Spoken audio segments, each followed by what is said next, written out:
Hello, Game Boys and Game Girls. I'm the Game Boy Guru, and welcome to another live stream. So, it is January 30th, and 2 days left in the month means 2 days left for the rfgeneration.com Shmup Club Game of the Month, Lightning Force. I'm still working on trying to get a 1cc of this game, or a clear 1 credit clear. I got a little closer last night. I made it a little over halfway through stage 8, and so I'm hoping to still potentially eke out another clear by the end of the month. So I'm going to do a stream here, and then depending on how well I do tonight, assuming I don't clear it tonight, what I may try and do is get in a very quick stream first thing tomorrow after work, and then after I take care of my other evening business, I may try and do another mid to late evening stream after that to see if I can finish it up. So let's jump in to Lightning Force. This will be on hard difficulty.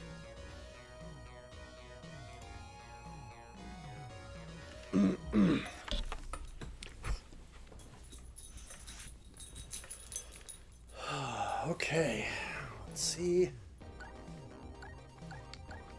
how well I can do tonight. If I can find a rhythm and stick with it.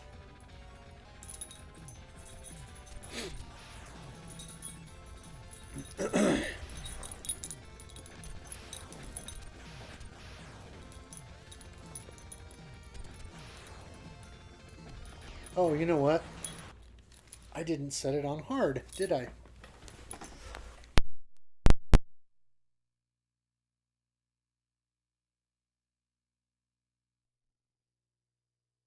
Huh.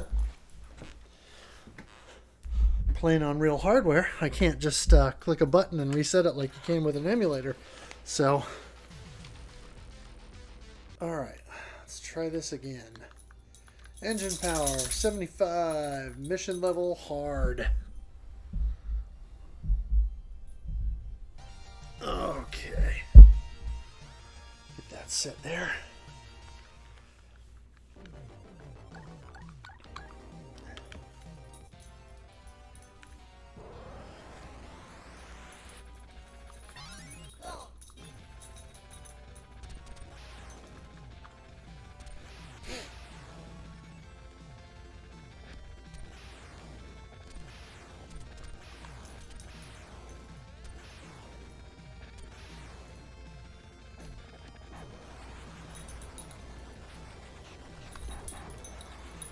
Nope. Not right now, sweetie. Daddy's busy fighting aliens.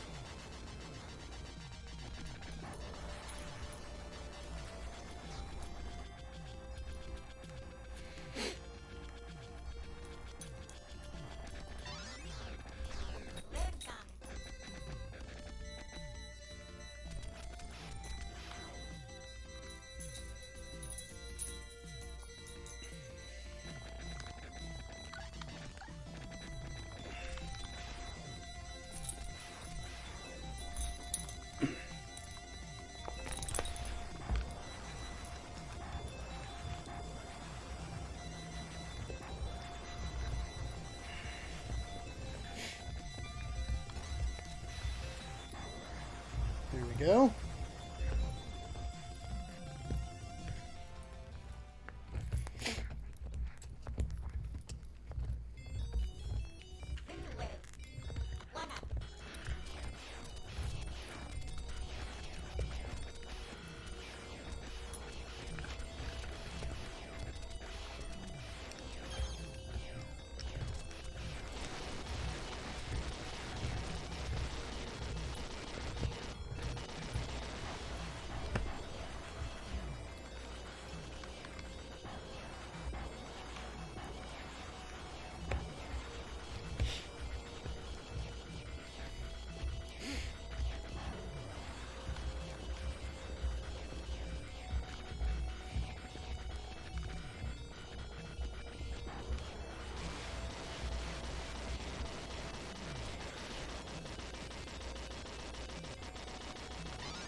There we go. Good start there.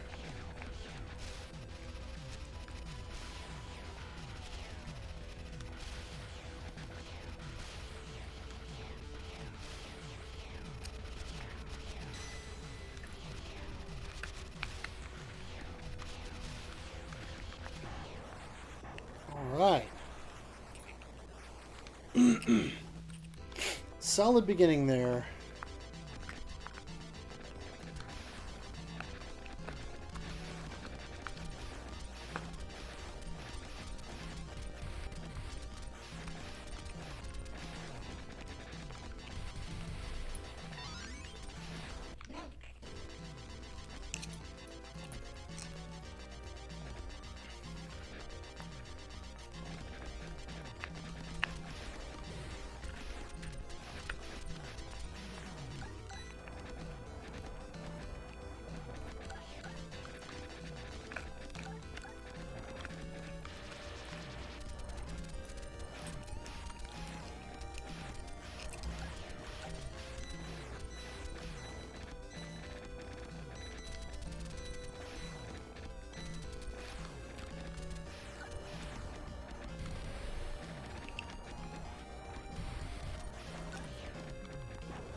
Oh, I missed the shield. Shoot.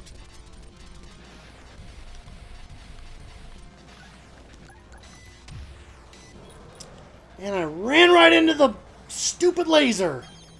Man! That is frustrating. And it's my own fault, too.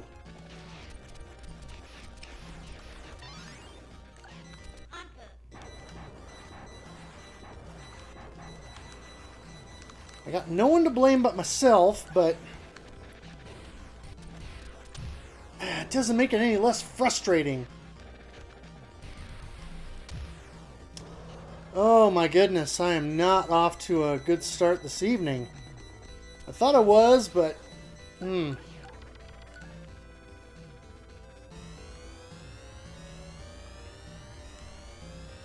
rough.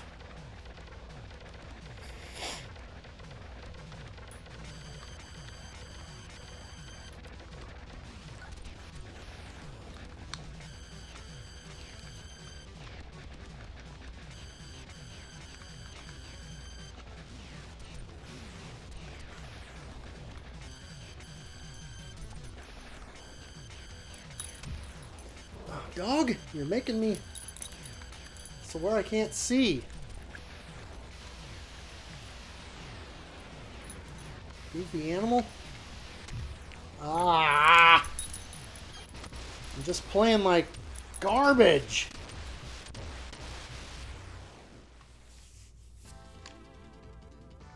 Oh, frustrating. Just gotta find a rhythm and nail it down.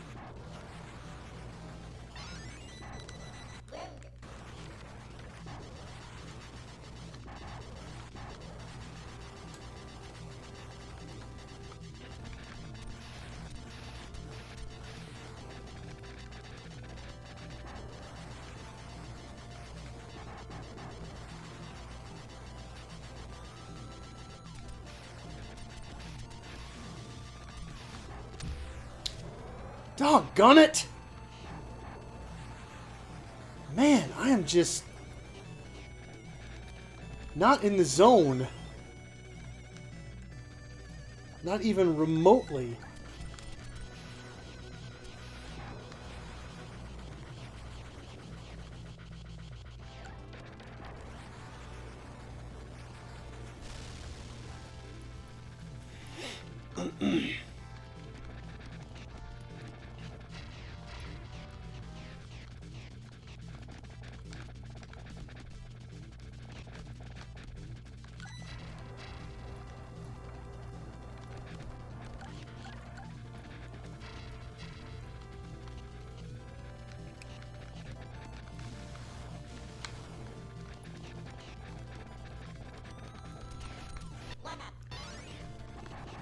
Oh, wow. That was a lucky break.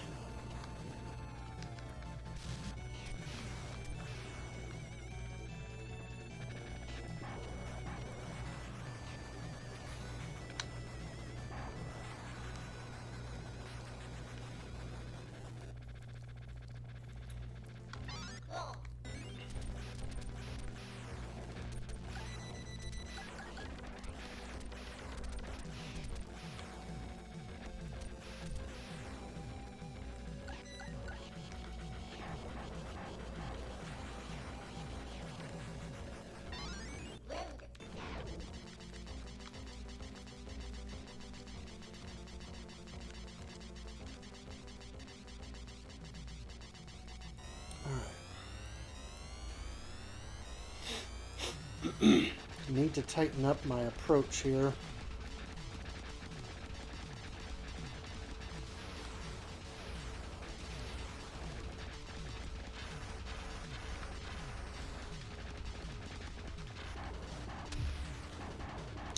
That is not the way to do it. Nor that.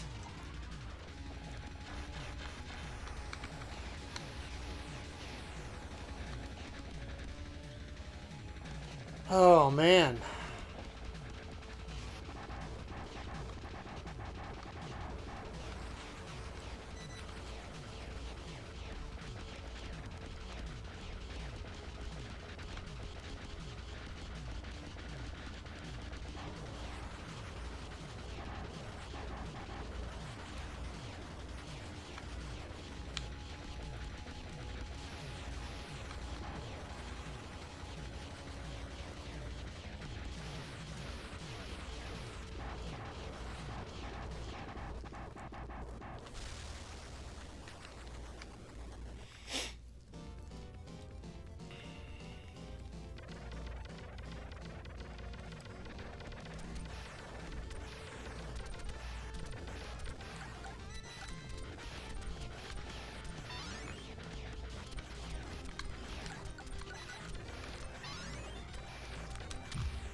Oh, man. Well, a rough start for this evening.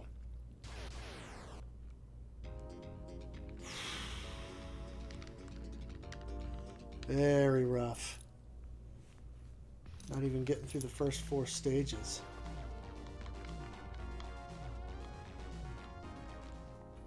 Not the way I wanted to start the game. Duke Togo. Yeah, not on hard difficulty. Welcome to the stream, by the way. I have not 1cc'd this on hard yet, and that's what I'm attempting to do. Unfortunately, this evening is not starting out spectacularly.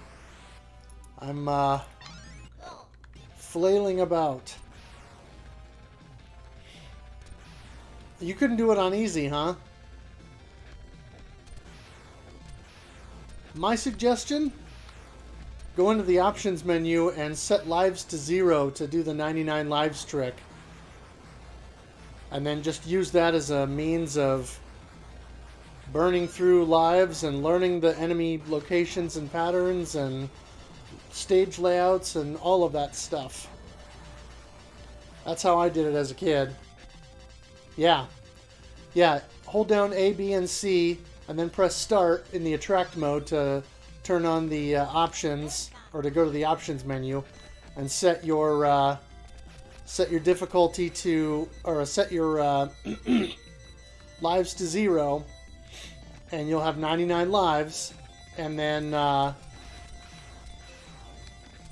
use that as a means of you know, cheesing the game a little bit. That's garbage. And then you'll be able to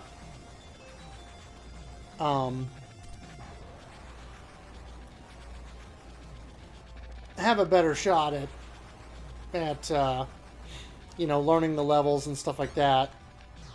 Because it's frustrating in these old games, you know, especially with how many, infinite shurikens in Revenge of Shinobi, kind of like that, yeah. But it's frustrating when you play through a level and you get really good at it, and then you play through the next level and it's horrible and you're terrible at it, you know, and you kind of go through that golly, I am just stinking up the room tonight with how terrible I'm playing. Holy cow. Wow. I'll tell you what, I'm just gonna die here because I should not be losing 4 lives or 3 lives in the first level of the game. So I'm gonna start this one over. You never put in the time like you should. Yeah, that I understand. If I don't make progress in a game relatively quickly, then I also tend to move on. Hey Trail, how's it going? Yeah, I started a little late. I was watching somebody else's stream for a little bit, trying to work on the outline for the podcast for this game that I'll be doing here in a few days, and so I'm trying to work on putting together the outline so I kind of know what I want to say and get everything down so we can record. And I was watching and listening to another stream, and that was distracting. And anyway, I just want to get back into this and see if I can make some progress. It's not happening so far, but I just kind of started here in the last 10 minutes or so, 15 minutes, whatever it is.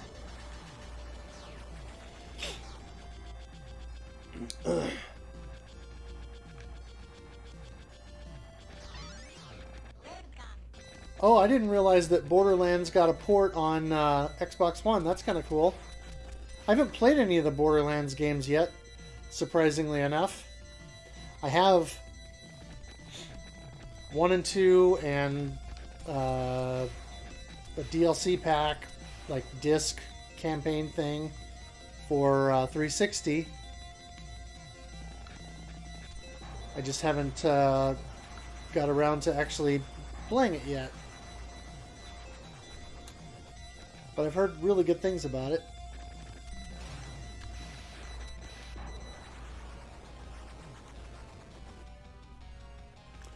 Yeah, I think everybody's here on Twitch tonight. Hey, Herb Wars. Oh, you're watching me on both? Nice. Oh, I just missed the freeway. I wasn't concentrating. Shoot. That's going to make this boss fight long and annoying.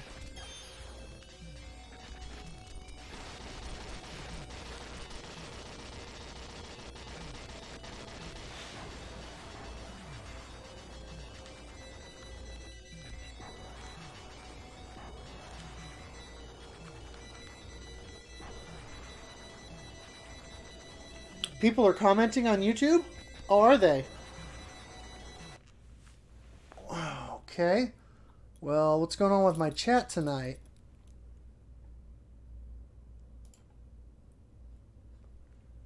Huh. Yeah, well, I just restarted the chat thing before I launched, so let me check it real quick.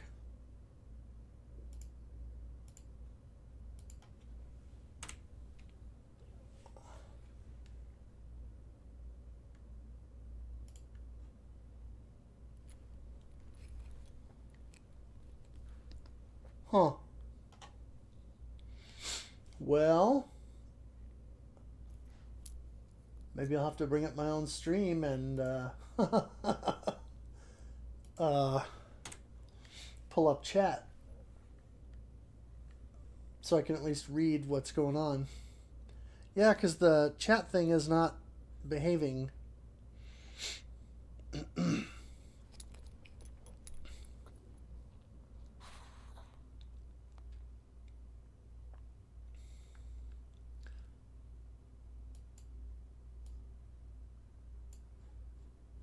All right. Huh. You haven't streamed since July. There it goes. Now I'm seeing your new message in here. Okay, somebody from YouTube comment and let me see if it's coming through. Because it wasn't showing up a moment ago.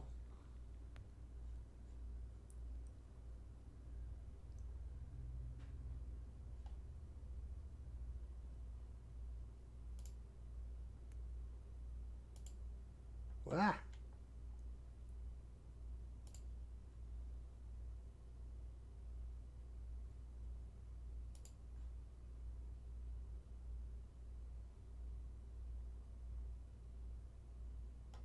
Ah, hey, Pinky Galaxy and Brandon and Herb Wars on YouTube. Yeah, for some reason it's not. For some reason I'm not seeing that on the main chat window. It's not coming through on the deal, so I'll just pull it over so at least I can chat with you guys.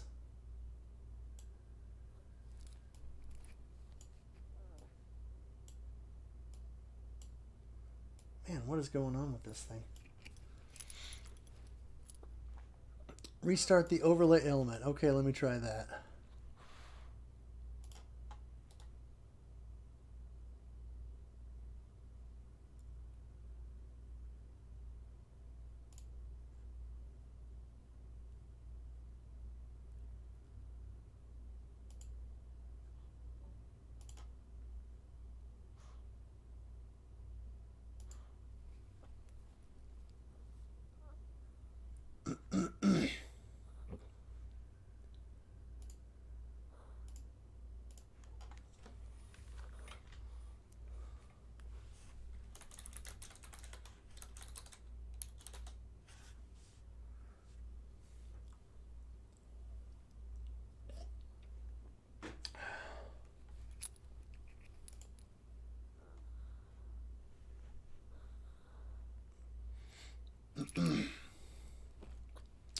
Yeah, tech issues, especially since I'm in technology.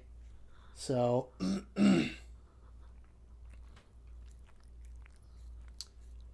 hmm.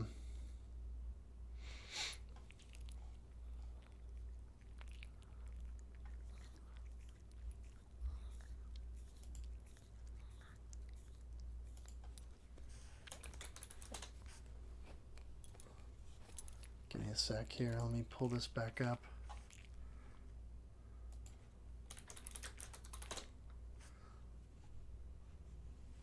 Okay, so that went through right away on, oh, YouTube. That's what it is.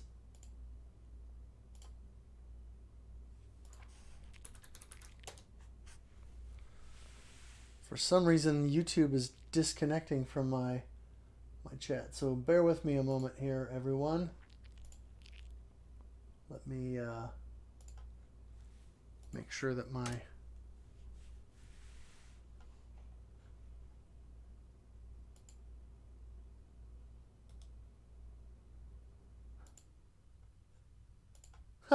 try editing my config.sys. Nice.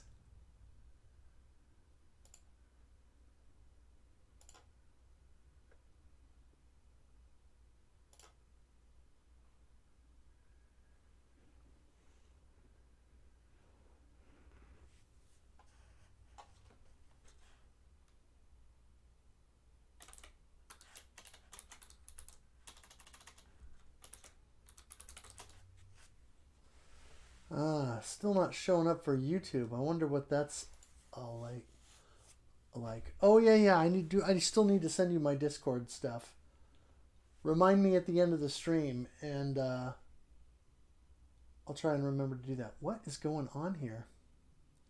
Let me double check my settings.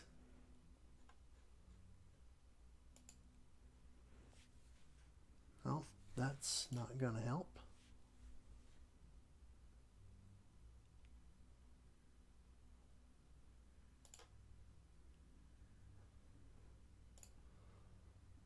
Notifications. Nope, that's not it. Huh. What is going on with YouTube? That's goofy.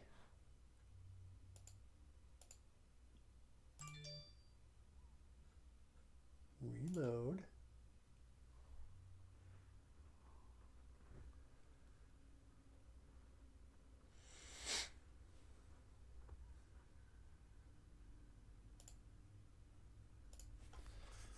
All right.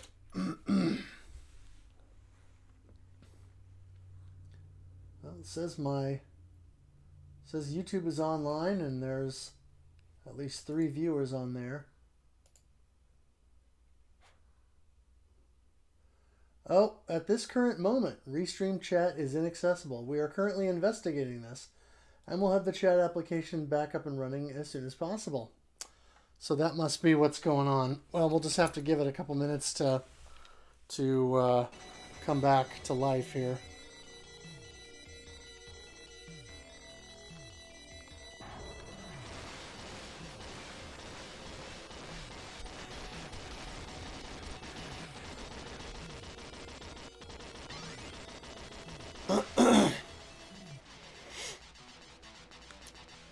I don't know about Streamlabs, whether that uses the Restream stuff or not.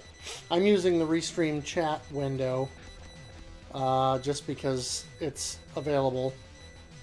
I haven't messed with the Streamlabs stuff yet, other than just connecting my account, or accounts, I should say.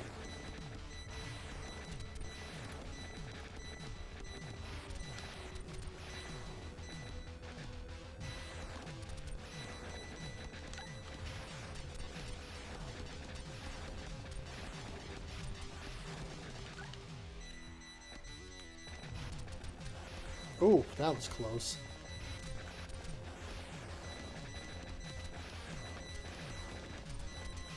And not having that freeway. I really should have paid more attention and grabbed that.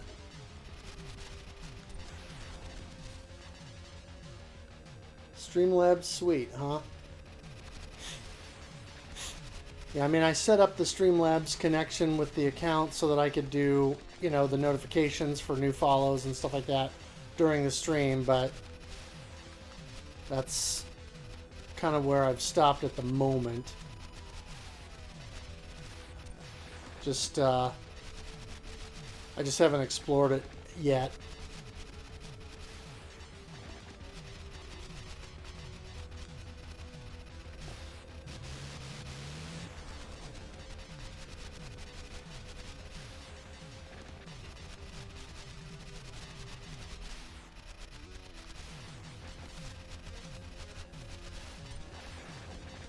Sure, yeah, that'd be cool.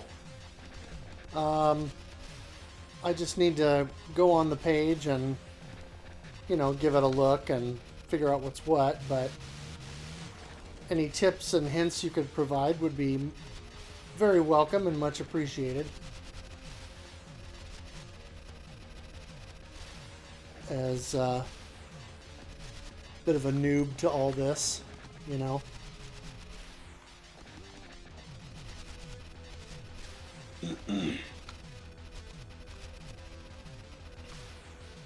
There we go.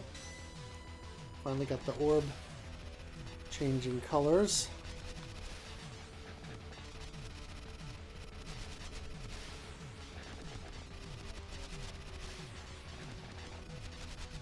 Yeah, I mean, like I say, any helpful hints or what have you would be much appreciated.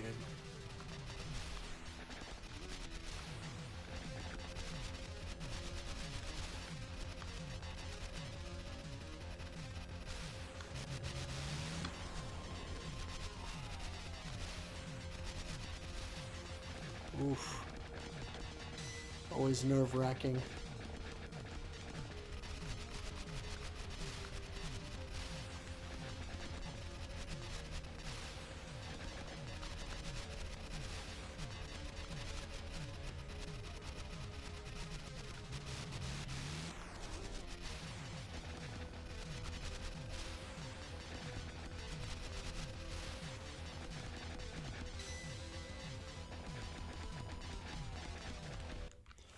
Here, let me see if I can get. Where's the other chat window?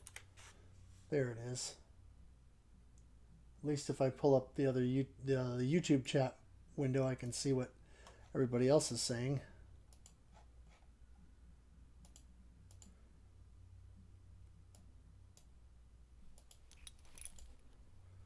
Okay.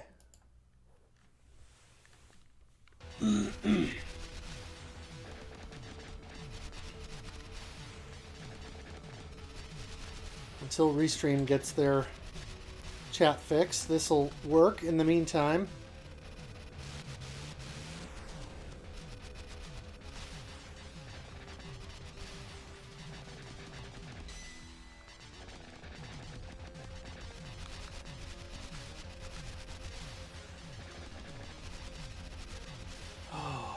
This guy takes forever to die when you don't have a good, when you don't have that freeway weapon.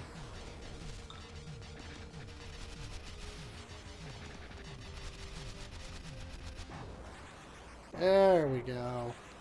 That's a little better.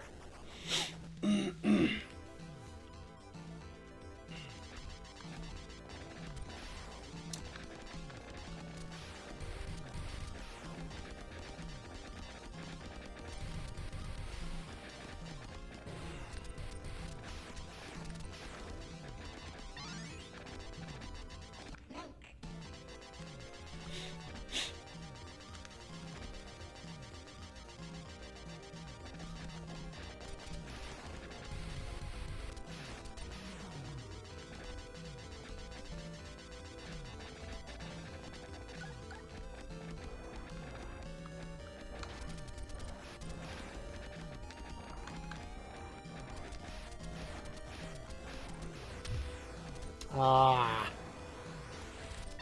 Morons.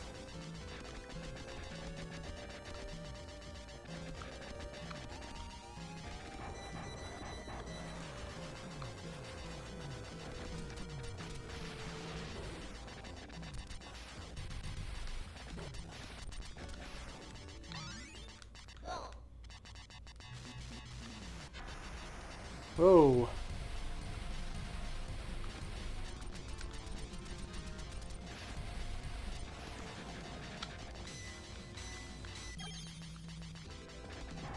There we go.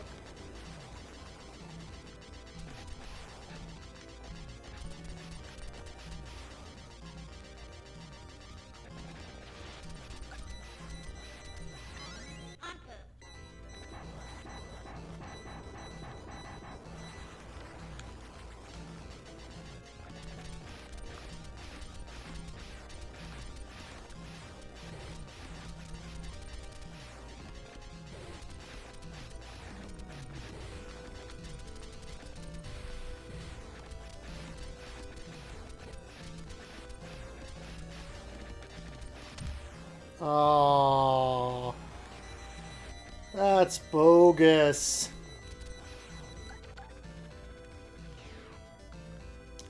The randomness of those dumb, growing, snaking platforms is really a detriment to trying to complete this level in one piece.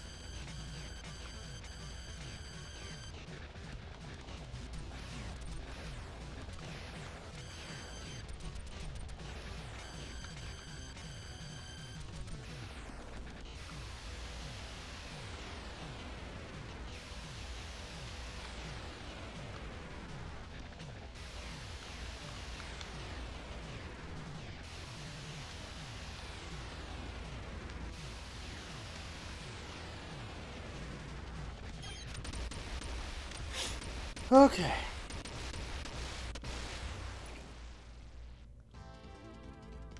Well, sorry to hear about the stress in your personal life. I kind of went through some of that here a couple of years ago, and it's not fun. Man! Just getting slaughtered tonight.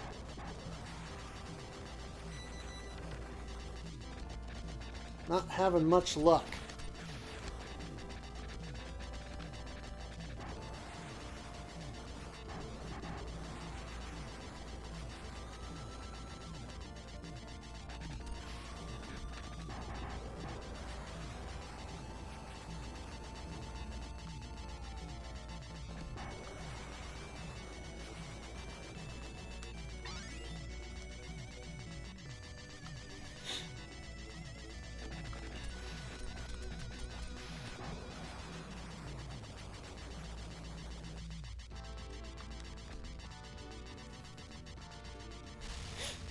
Alright. Snake dude.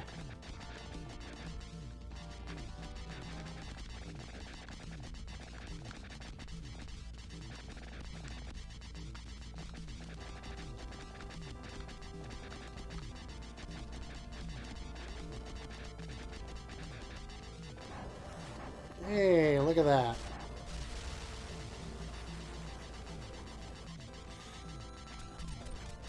Oh, I missed the one up.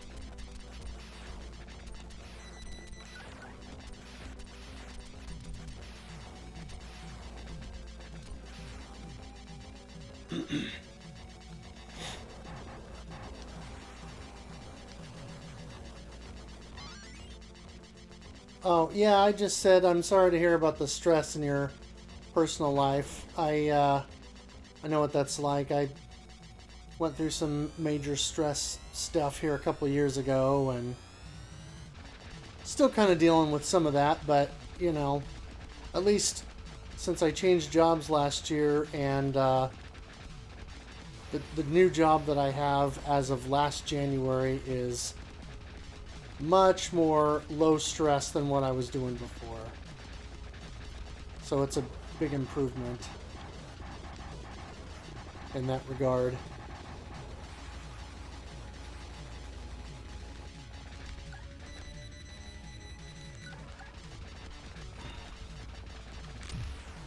Ah, that is dumb.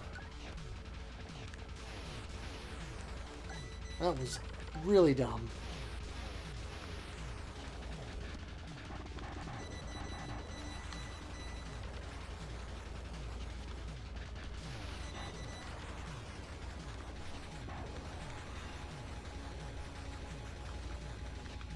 Ah, idiot.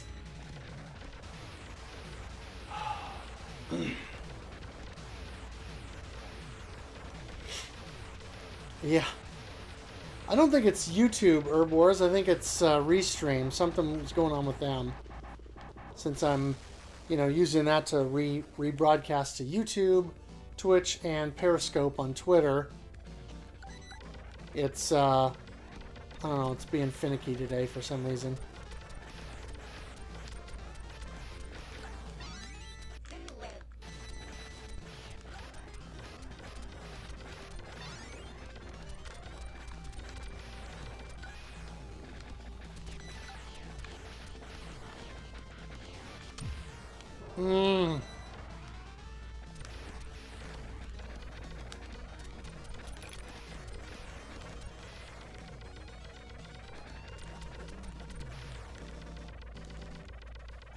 Alright, give me a shield. Help me out.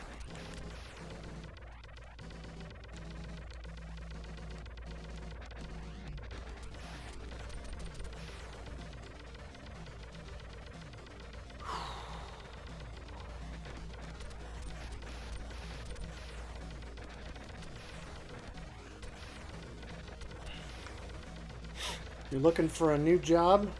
That's good.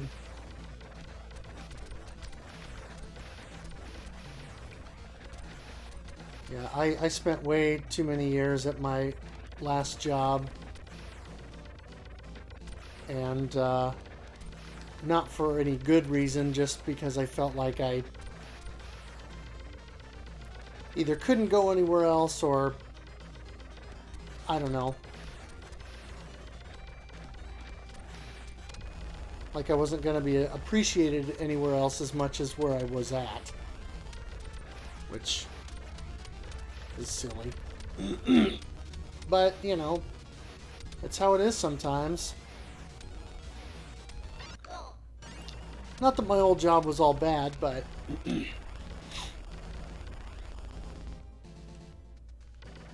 certainly I needed a change. So I'm glad that I got it.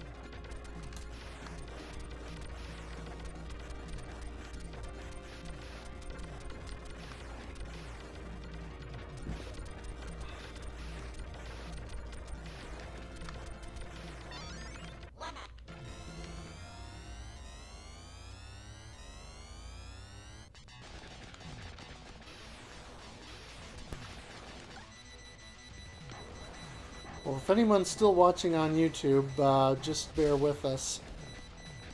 I think it's probably just something going on with Restream that's causing it to not work properly.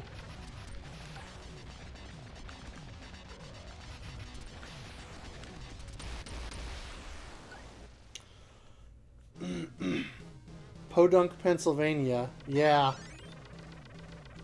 That probably has something to do with it. I mean, you know, I was living in a small town before, and it wasn't exactly conducive to the kind of environment that I needed to be in as far as my profession. So, it's not terrible, but, you know, there are a lot of opportunities out there, and I just needed to get into a place that had more and better opportunities. And I was already at the top of my pay scale where I was at, and there just wasn't any more advancement. And I got passed over for promotion, and so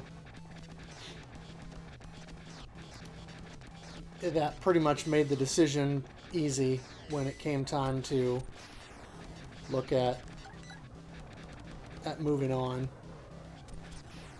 So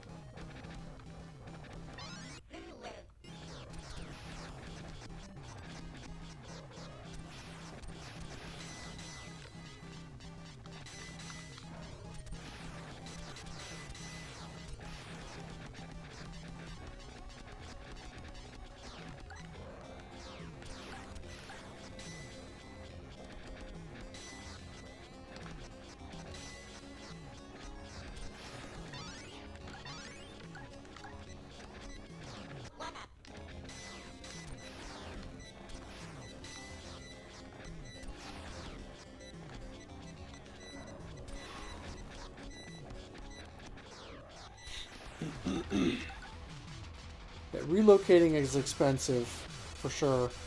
I was lucky that the new job that I got, there was a moving allowance, so I could at least cover. I could at least cover the moving truck, and I also had hoarded my vacation time at my last job, so my final paycheck was really good and helped carry me for a little bit. Part-time, wow. Oh, endoscopy. Wow, interesting. Yeah, I used to work for a hospital, Herb Wars, and so I actually worked with a lot of the radiology techs.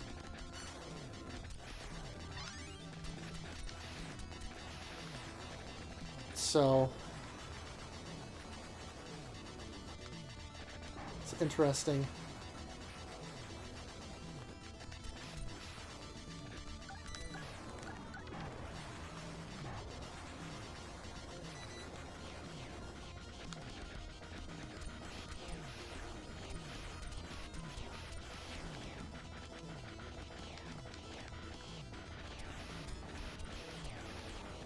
Oh, I took a shield hit somewhere along the way.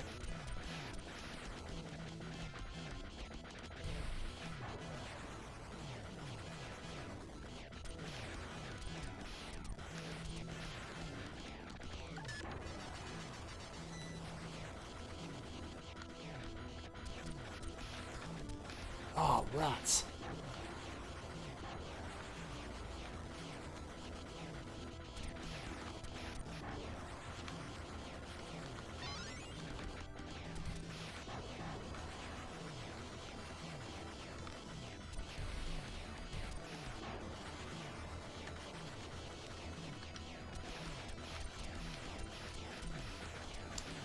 Good grief.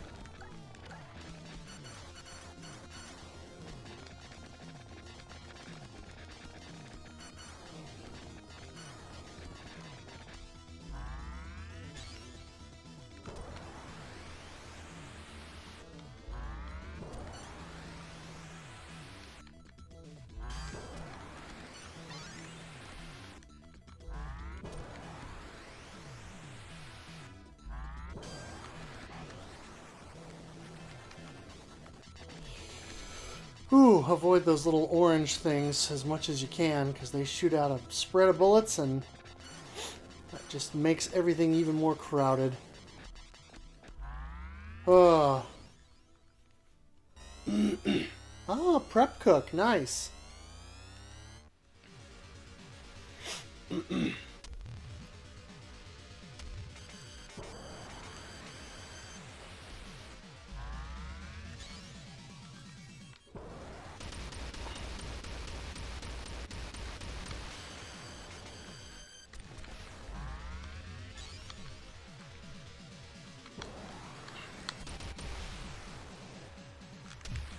Ah, you jerk. Bonehead. Doggone it.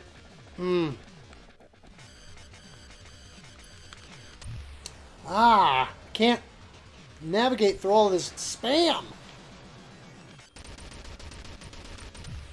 Oh, that was dumb. Oh, man, that was dumb. Ah.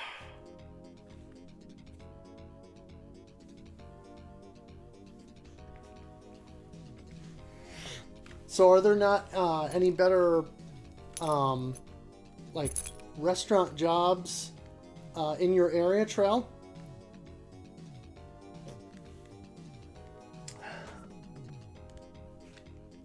Yeah. Wow. That was bad.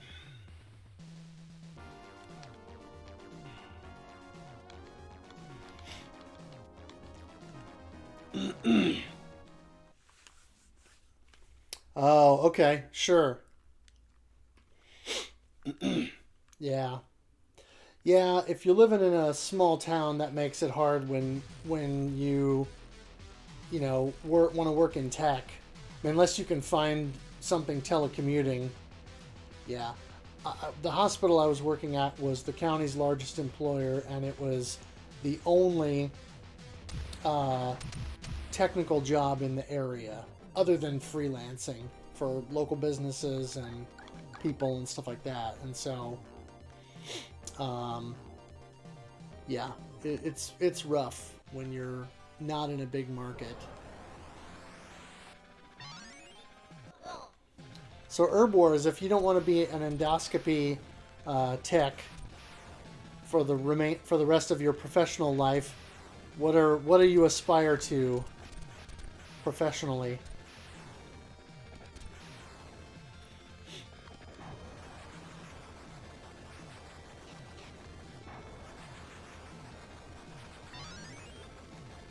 Or what would you like to do, I should say? What would be your career aspiration?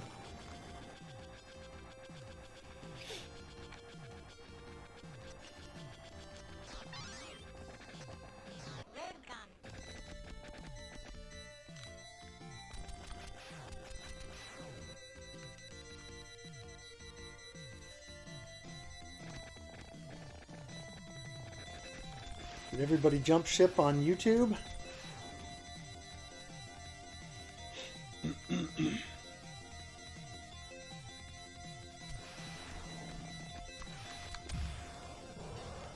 Man! Just getting murdered here tonight.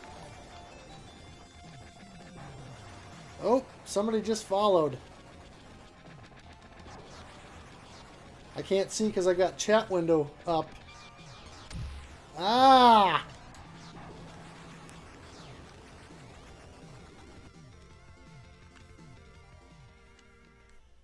Oh, IT, yeah. Well, that's where I'm at. And that's, it's a good field, but it can be quite stressful.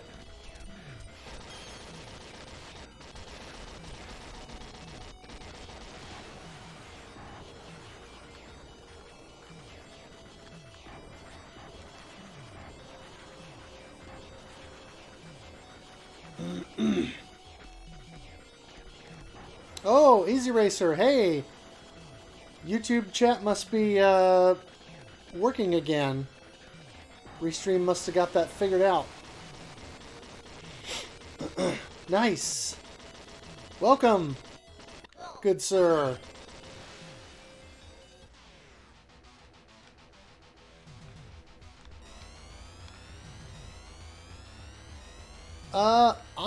I'm a systems admin in I mean, I work in the IT field, so I manage, for the organization I work for, I manage our VMware server farm, virtual desktops, and then I manage all the, all the systems and platforms, or most of the stuff that we do from a technology standpoint.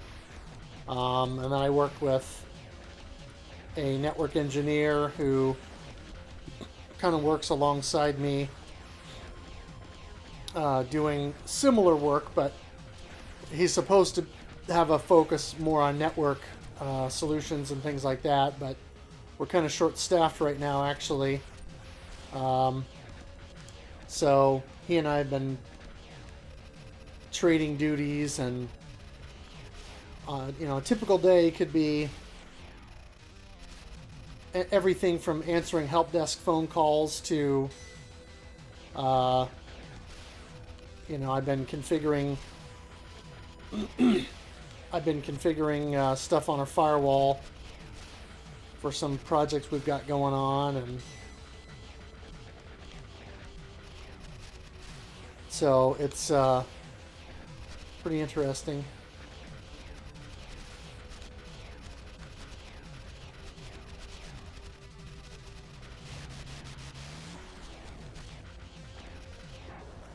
Here we go. Hey, Hungry Goria. Oh, thank you very much.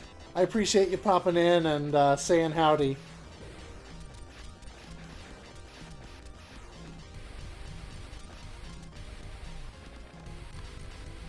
For those who aren't aware, oh man, Hungry Goria is a Twitch streamer and has really fun streams. Does a lot of interesting games. She's playing, what was it, Sim Tower the other night, and I've never played that, but that's pretty interesting how that all works.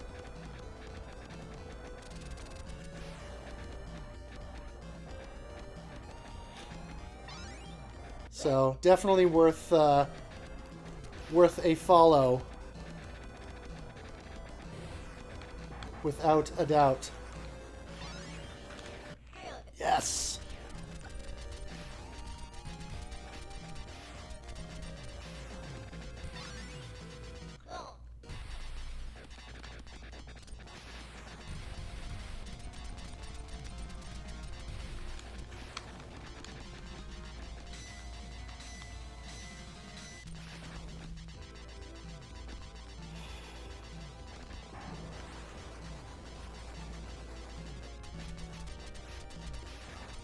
we go.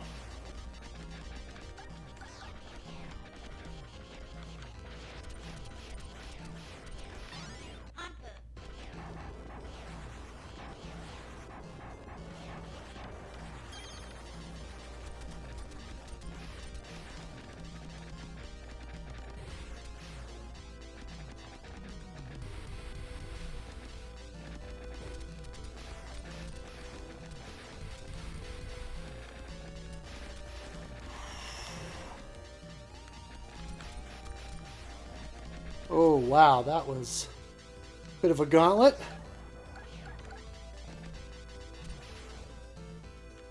Woo!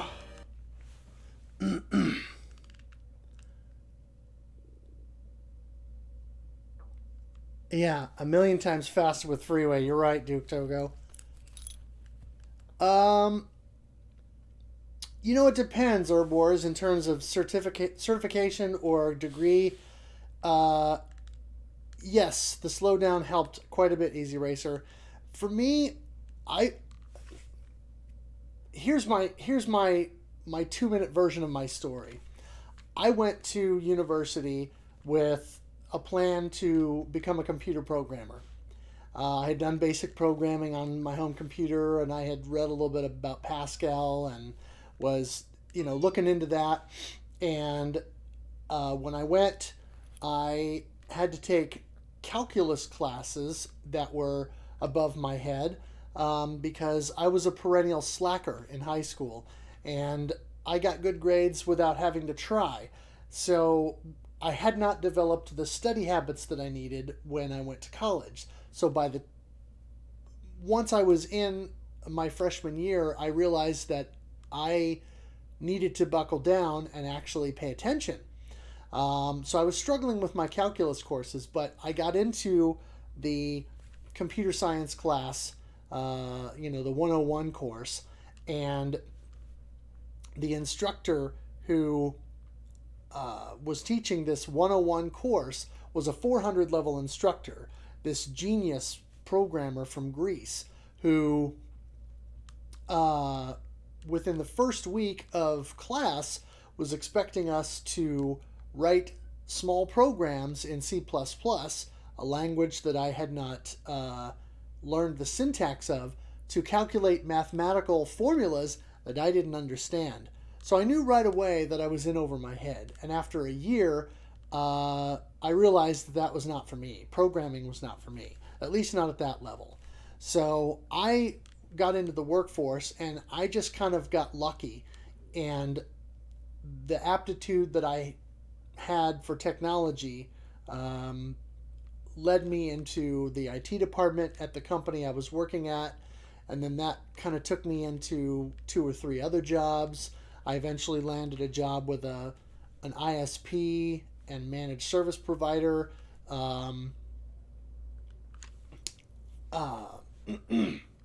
who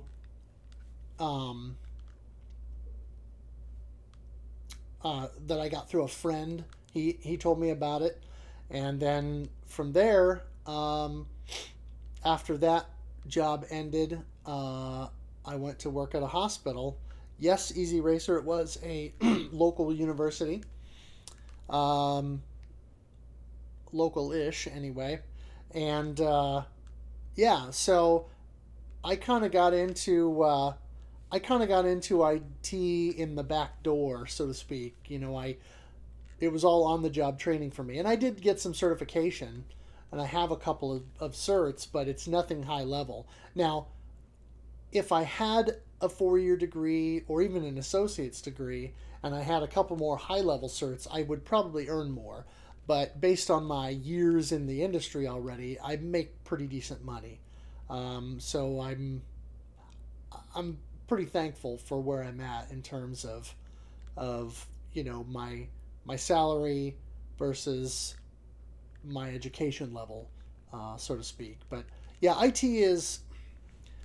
it really depends on what you want to do. I mean, if you want to go into security or things like that, then you really need certification and possibly a degree, because a lot of places they won't even look at you or your resume unless you've got credentials behind your name.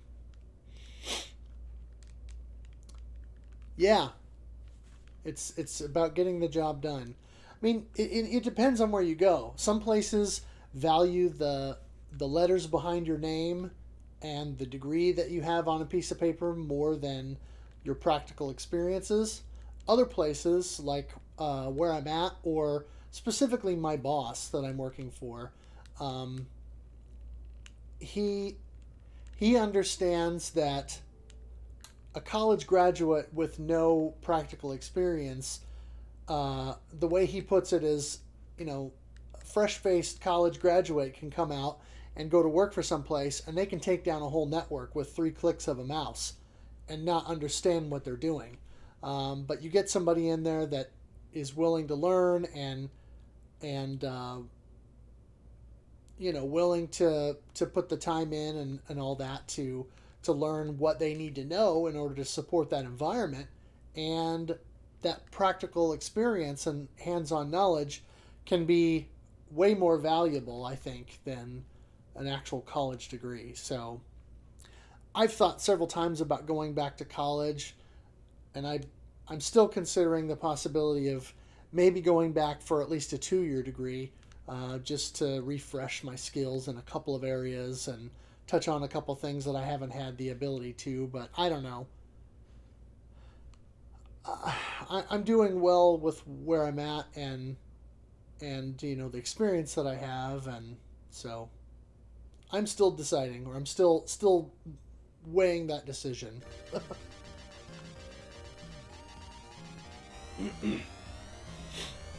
Yeah, and there is a community college where I'm at now that has an associate's program in kind of computer networking and systems management. And I know that the guy that I work with got that degree from the local place. And that's kind of how he got his foot in the door in the IT department. So, I don't know. Thinking about it, I've got access to a level of tuition reimbursement with where I'm at. I just don't know what I want to do yet.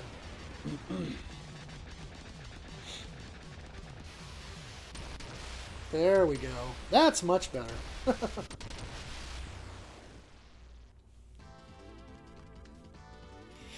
Oh, breezing through a lot of it? Maybe. I mean, that would be nice if I could do that and, breeze through a lot of it, as you say. But I don't know.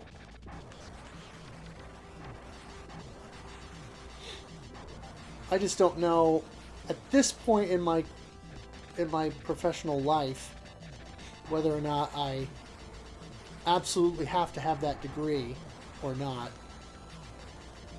If I was in if I was in a bigger market, that might be an absolute necessity just because of the sheer number of other people in the field that I'd be going up against or compared to, but I don't know.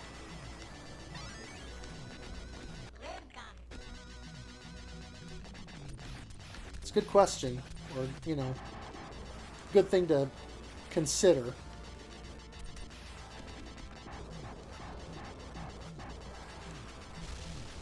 Alright, this guy is more aggressive when you have the shield, so I gotta really be careful here. Yeah. Shooting out this giant wave of bullets.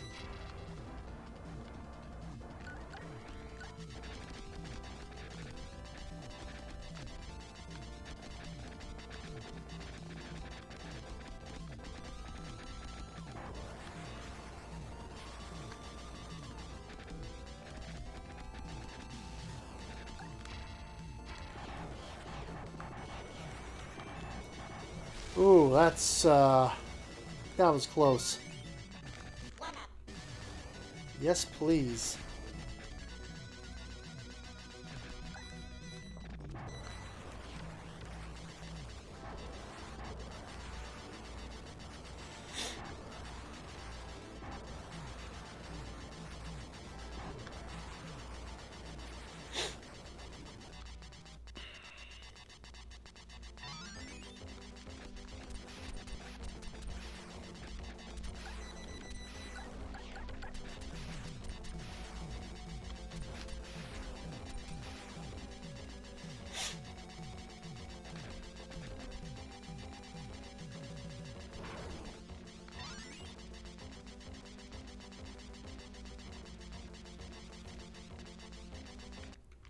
Oh. So what do you think, Duke Togo? Do you think it would be worth going and doing the associate's program? Just to have that credential on my resume?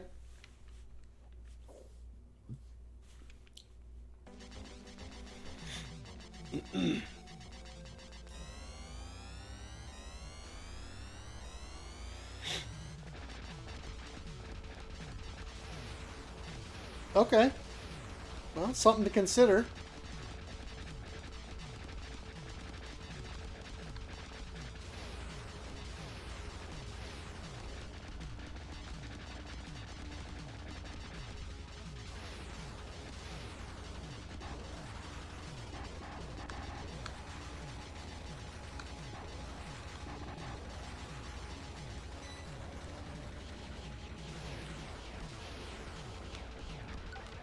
Oh.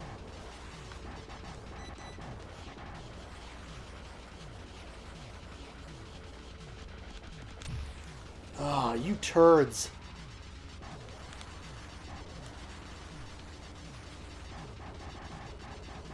Man. These guys are... Ah! Jerks! Total jerks. Hate these things. Morons.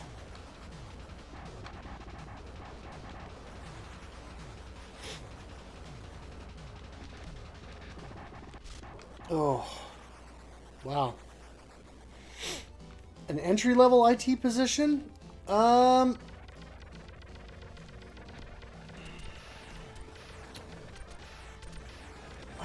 it depends on where you're at. I mean, there are a bunch of them, depending on what industry you're in, or... Ah! Crap!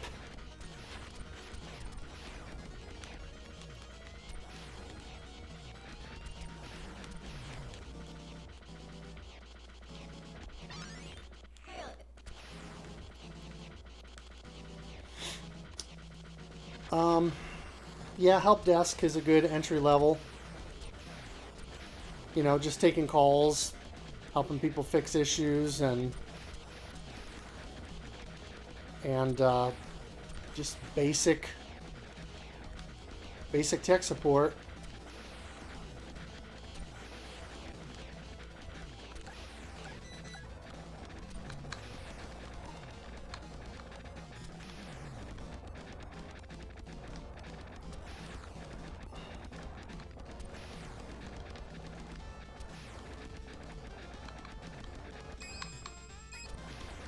Oh, rats.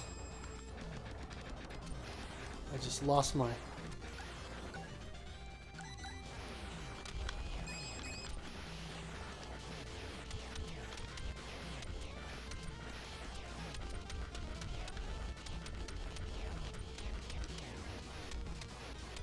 Yeah, help desk would be a good one.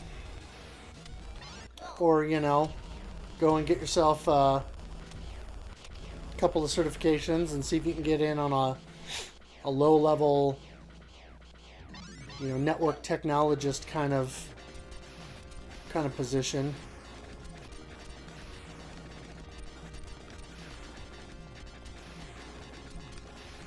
So there are different options. Hopefully they don't involve dying all the time.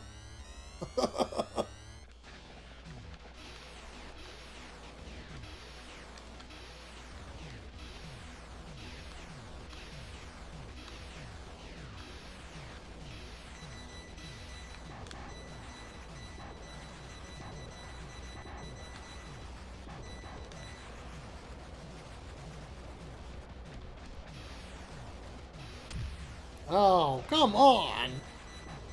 This is just abuse at this point.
Oh, to take air raid after Dazer? Well, normally I find air raid to be a little bit easier than Dazer. Usually. So it's like a minor reprieve before the next stage.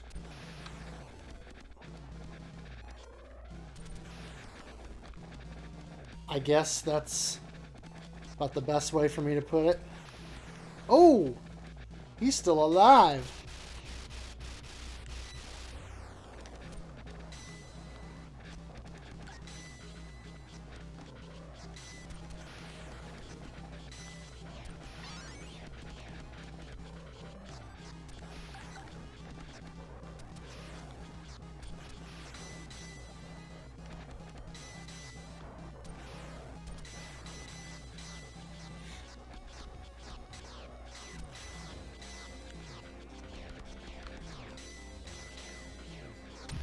Ah, that was heinous. Oh my Lanta. Wow, that was awful. Yeah, A+. I was the same way. Man, I got my A+ way back in '99. Huh. Make me feel old.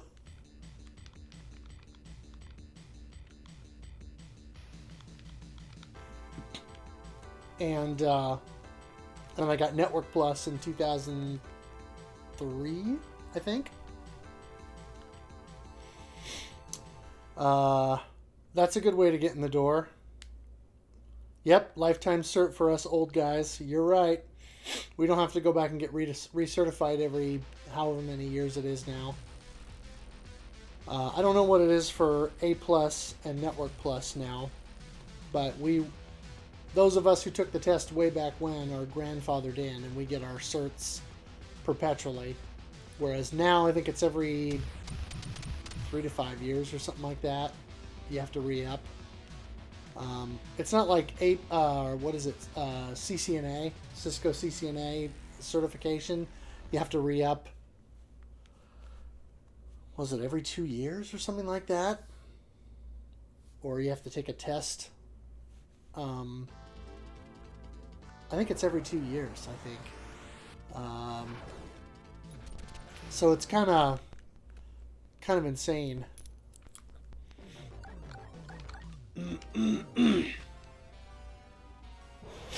But yeah, it's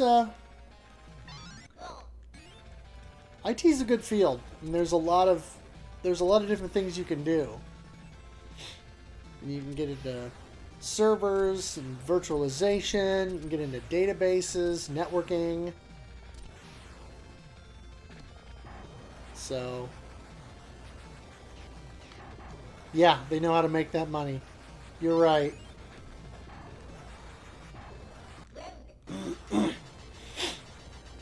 That's a good way to put it.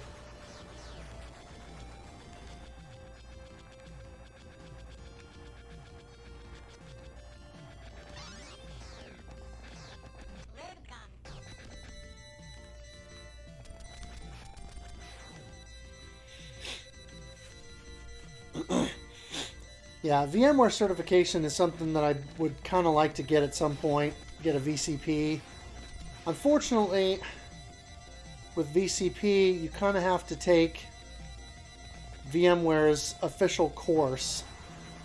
And I've gone and taken VMware Bootcamp, which crams more than their official material in to a single course.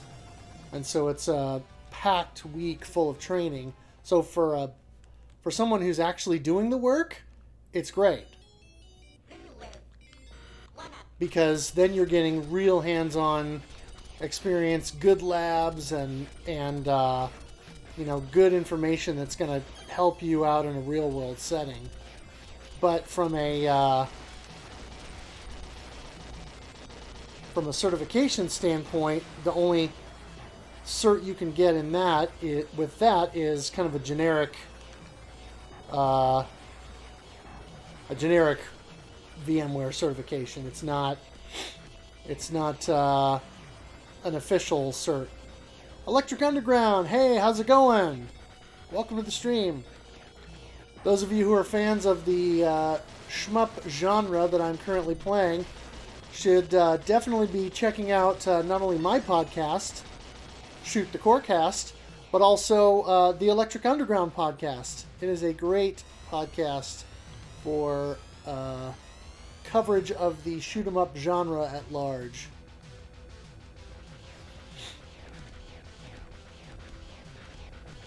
But yeah, a lot of avenues in IT, a lot of different facets to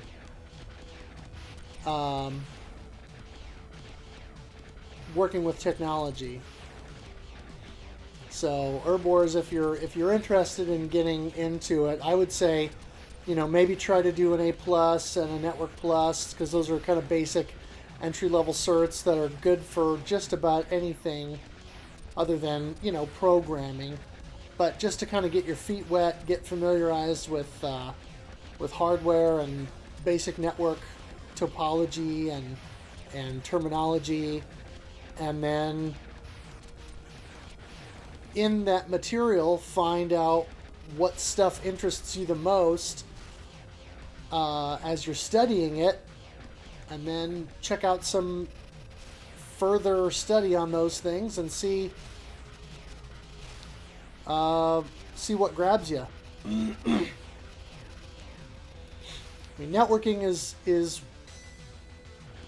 one place to make good money if you can get high level.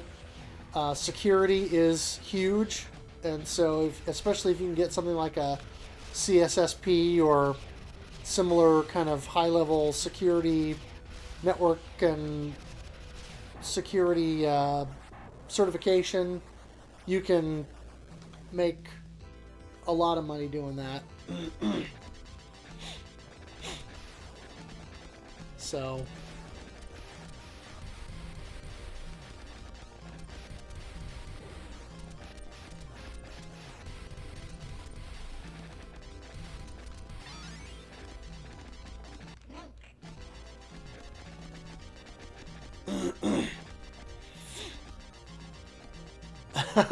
work in billing, easy sauce, you make all the money. Nice.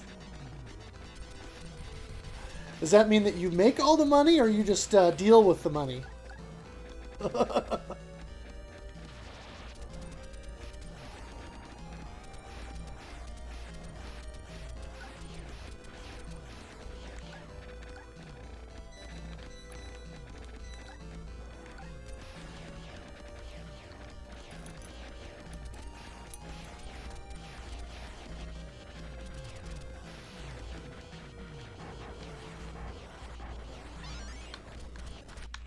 Oh yeah.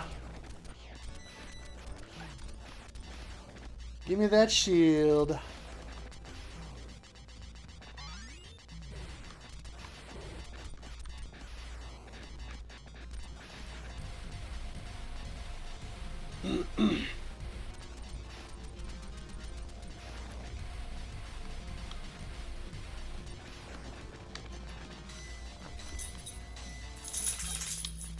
Die.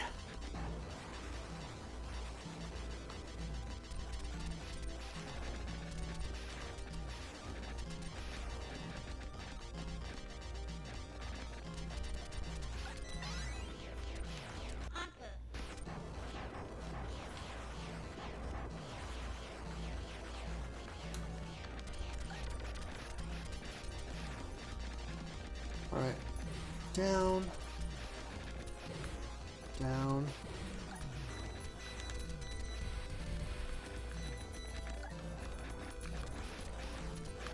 Yo.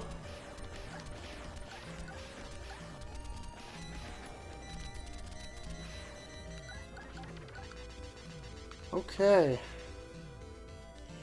You should have gone into billing, huh?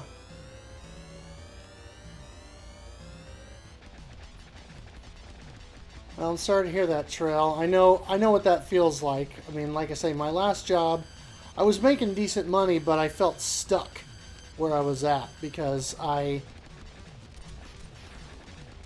there was no room to grow at my organization, and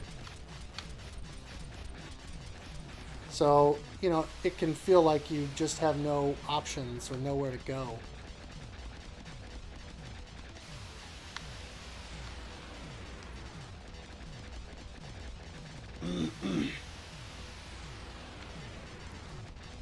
It's easy to get discouraged in a situation like that.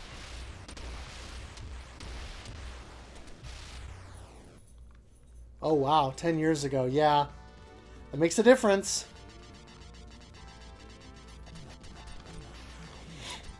But still, having the degree on your resume, even if some of the knowledge that you gained is older, you know, it means that you can stick to it. And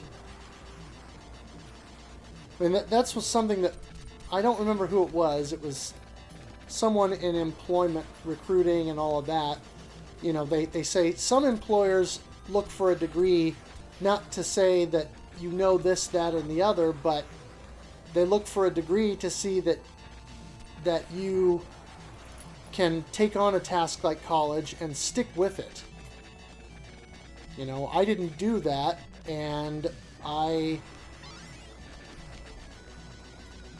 partially regretted that decision later because it's harder to get a job without that piece of paper, you know? Or can be, but some employers are just looking to see if you're willing to stick out, you know, doing something challenging like college.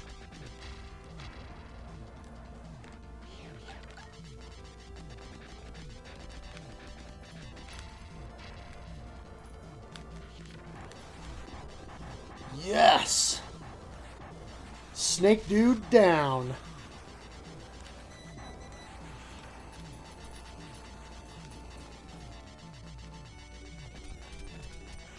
Oh, one up, missed.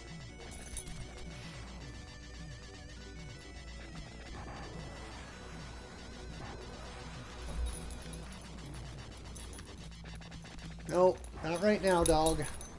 Whoops, I just ran into that guy. That was not a good idea. Oh! And I missed my bonus from that,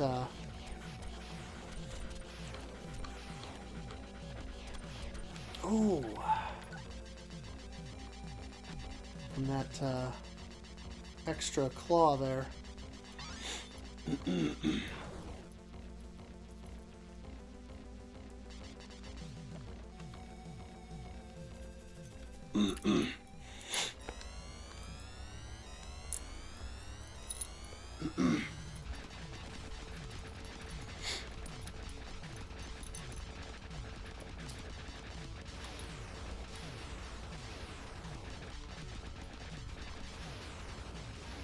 The other thing that I thought about too was doing online classes, you know, and just doing it at a very slow pace. You know, a couple of classes at a time sort of thing.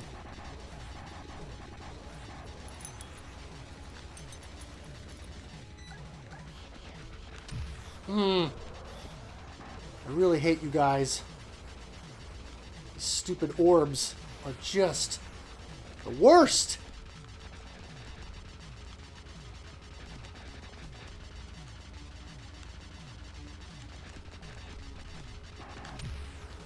Dude! You are really making me mad. You shoot out all those stupid fireballs until you take my blade, and then you ease up. Soften me up first.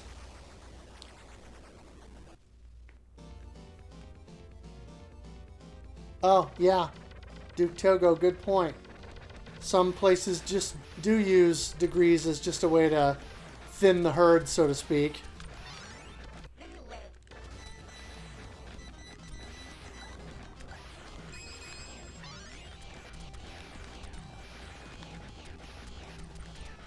you know, figure out if an applicant might be worth even looking at.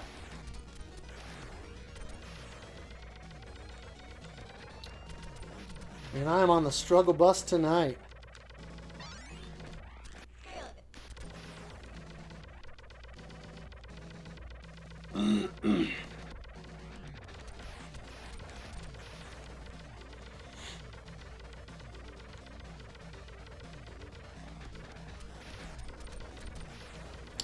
Oh.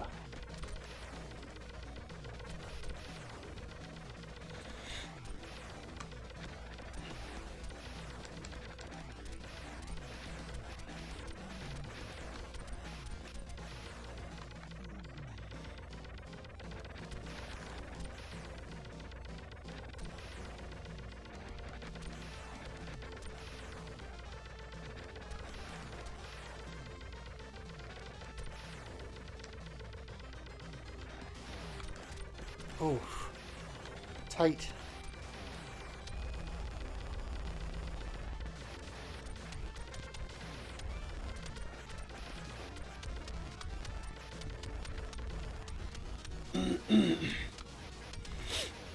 In other less depressing areas, how do you feel about light gun-based shmups? Like SNES Super Scope Collection. Well, I wouldn't necessarily consider that a shmup. I mean, light gun games are cool. I like them, but most of them I would not consider a shmup. Now, there are some railgun games that I would consider shmup adjacent. You know, related to the genre, but not directly a game of the genre, like Panzer Dragoon 1 and 2, or Orta, or even like Sin and Punishment is kind of on the borderline there.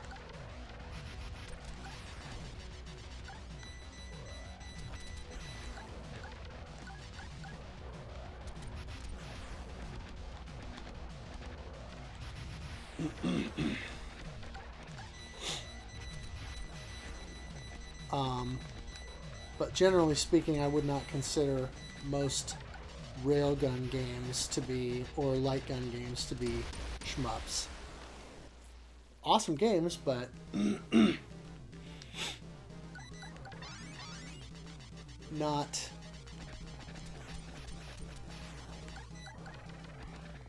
shmups in the traditional sense.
Okay, this is better.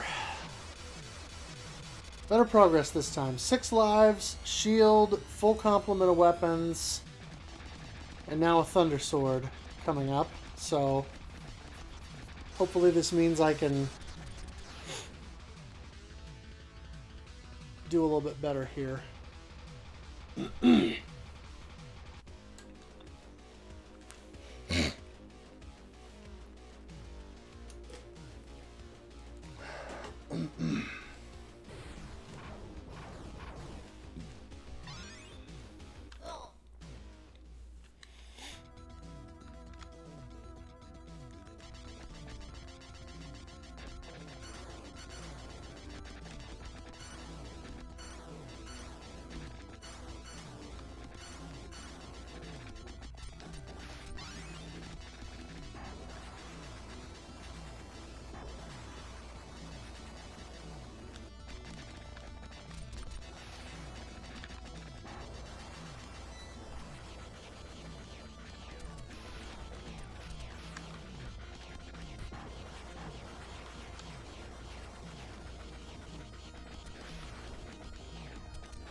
Okay. Night, Herb Wars. Thanks for coming out and hanging out on the stream. Oops.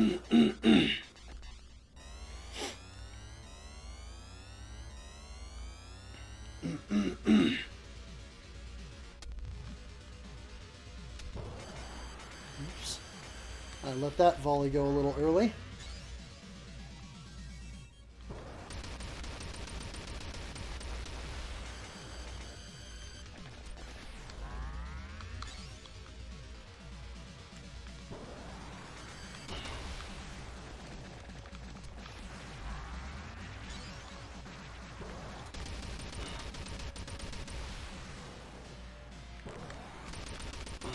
Yes! Nice! Okay, this is progress.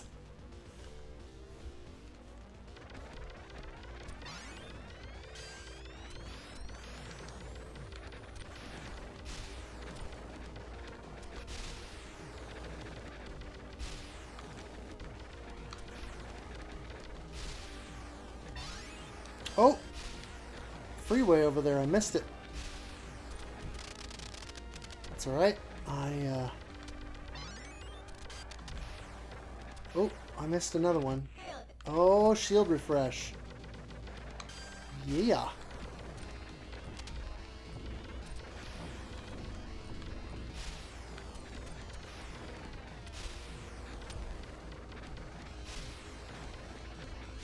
Should have another claw refresh here, or not? Yep, right there.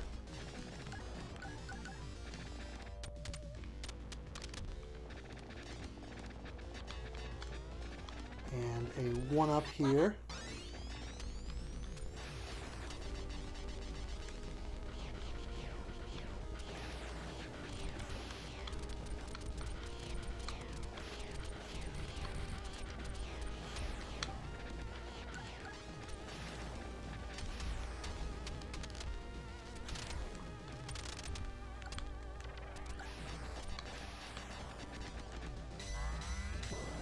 Oops.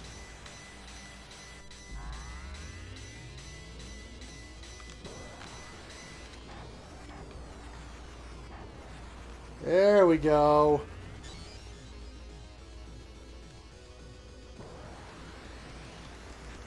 Well, that certainly makes this section a lot less hectic.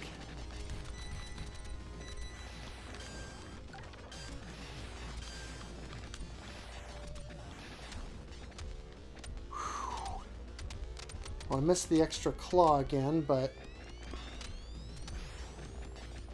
that's alright. I still have a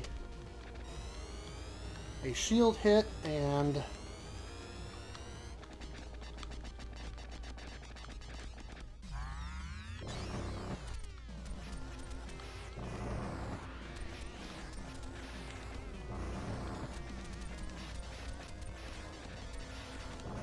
oh, not for long. At least not at this pace.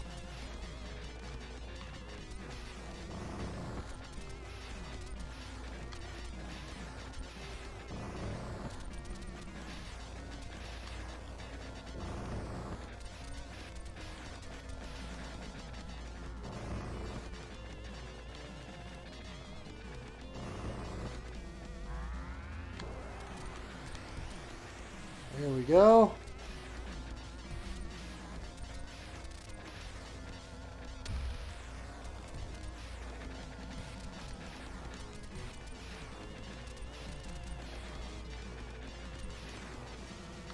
Having the blade here and the slowdown really makes this a little bit more manageable.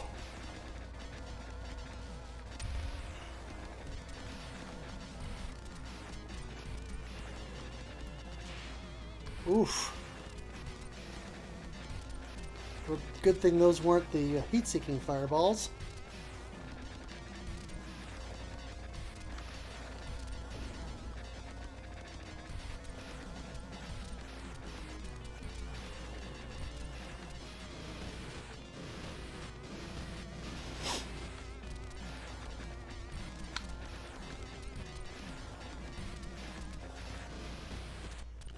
Nice. Okay, more progress. I am playing this on a, well, Genesis, my JVC XI, and I'm using it's got the Sega Genesis 2 AV out, and so I'm using a, what is it, a Retro Gaming Cables Pack-a-Punch, RGB SCART cable to pump that into my OSSC. But the nice thing about the XI is I still have the composite out that's built into the system.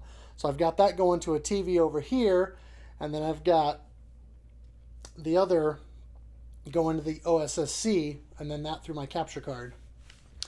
Thank you, Duke Togo. I'm feeling pretty good about this run so far. Hopefully I won't screw it up. How much fiction sets lava/magma up as hospitable to eldritch-like forms? Sure, there's a certain level of oxygen content in it. It's still molten rock, metals, and other guff. Silly. Yeah, it's not terribly complicated. The OSSC takes a little bit of getting used to because there's a lot of functionality in it, and you have to play around with the settings in order to really get it to do what you want, but it's pretty cool. It's expensive though. I definitely could not afford to buy it until I had the cash to lay down for it, and it's not terrible, but it's substantial enough that you really have to want it and have to know that you're going to use it in order to justify the cost, because it's not cheap. It's less expensive than a FrameMeister, but it's certainly not inexpensive. Ah! That was what I was hoping to avoid. Rats. Shoot.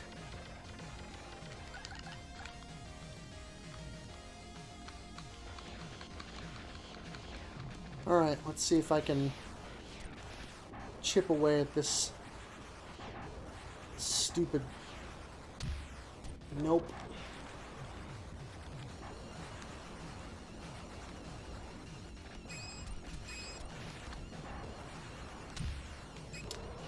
Ah, I hate this thing.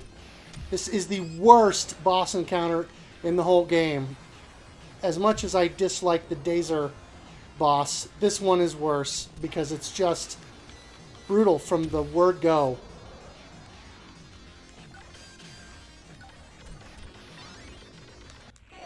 And it's... I'll just say it, it's unfair. I mean, unless you position yourself 100% perfectly, it's terrible. And of course, not having a Thunder Sword makes this guy a real pain because he takes forever. And he shoots these dumb homing lasers at you. And they home.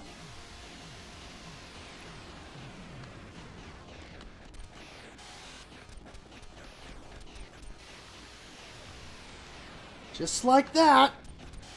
Take out my shield. Turd. This is where I died last night, too. Couldn't quite navigate it.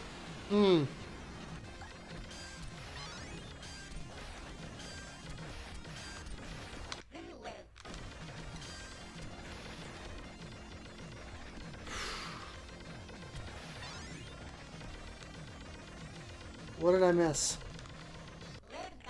Railgun. Oh, that'll help on this guy, hopefully.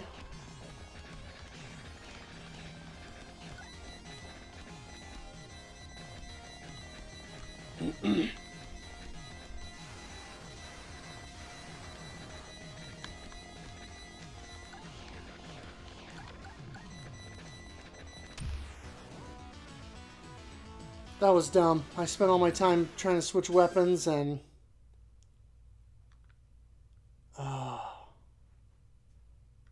I still have not managed to make the boss in Stage 8 yet.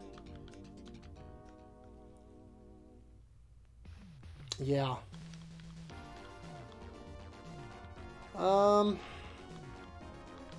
This might be my highest score, though, on hard. Let me look. Let me compare this to what I did the other night. 121. Yeah, this is my highest, it looks like. So that's something. Still not where I want to be, but it's better.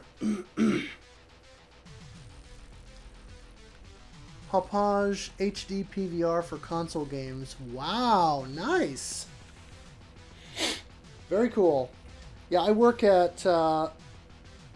for a broadcast company now, and so I was hoping that that would get me to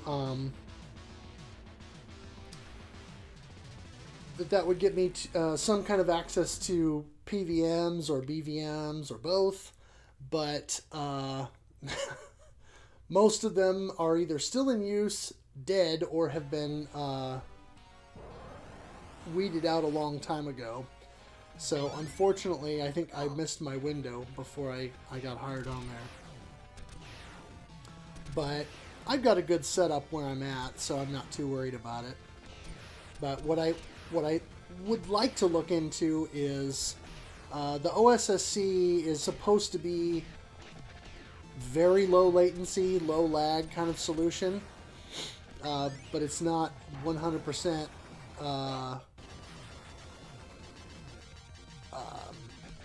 But it's not 100% lag free. So what I need to look into is a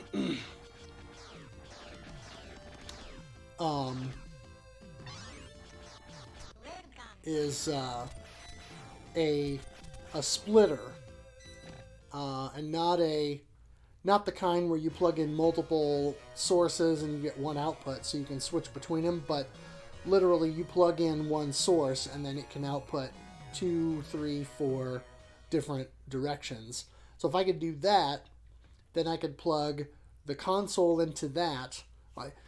I could plug a powered switcher into that, and then have that output to both the OSSC and a TV, so that I could have a CRT that I'm playing the older games on, and then also outputting to the capture card. So something I'm thinking about, but something's going on with the YouTube chat. It just never recovered. But oh, HDCP, yeah, yeah. I think my capture card will do that, but I've got a four-way splitter here, actually, that I'm using.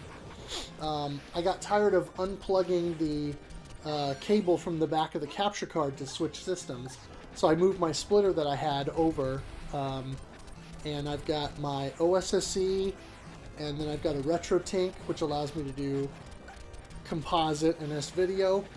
That's a cheaper solution if you want to look into that. That's only $100. That's plugged in, and then I've got my Switch dock plugged in there now as well.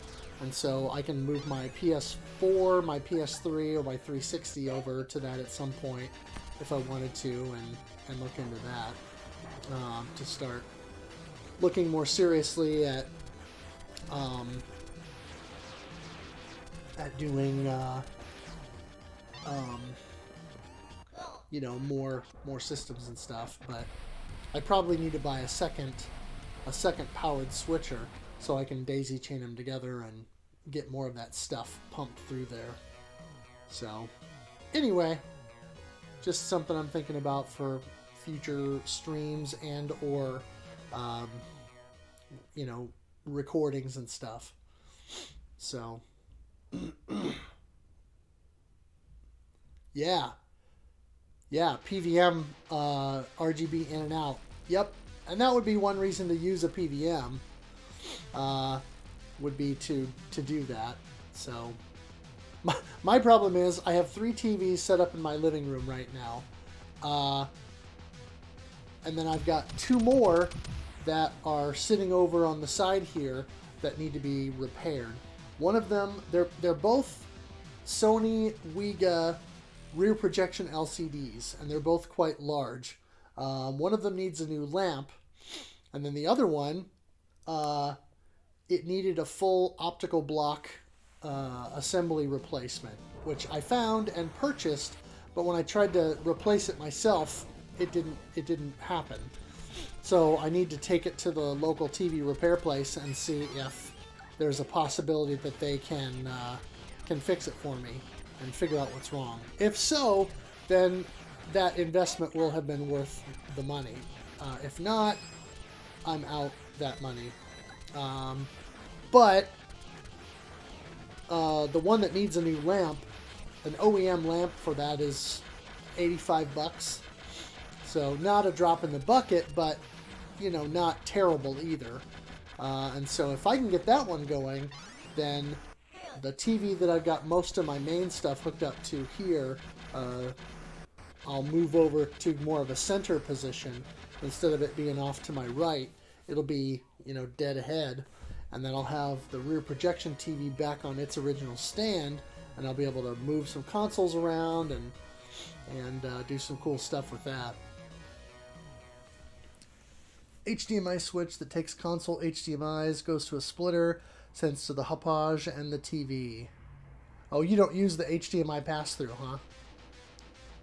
Yeah, I'm using the pass-through on my Elgato HD60 Pro right now. So when I pump the OSSC, the RetroTink, or the other HDMI sources through that, then I have that going to a port on my TV. And so you have no choice to use it for Wii, N64, and PS2. Oh. Does it have like a S-video or composite in that you can use for those systems, kind of a thing? Or I'm not familiar with that particular. I know Hauppauge makes equipment like that, but I'm not familiar with their line specifically.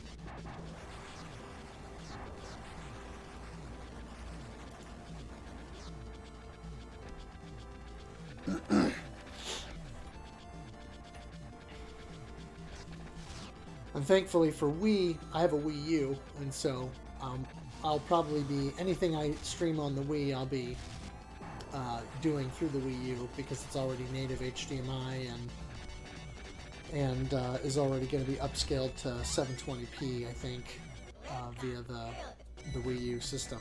So that'll be nice. Because there are some Wii games I'd like to stream, especially now that Nintendo has relaxed their policy on streaming and recording. Oh, your primary TV doesn't have composite. Oh yeah, component in on the Hauppauge and pass through. Yeah, and see, that's why a lot of people are using stuff like the RetroTank and the OSSC to try and get a good quality signal out of their console to then pipe that over to a new TV or something like that. And it's nice, and I like that feature, but for me, I bought that stuff so I can stream and, you know, do recordings in that.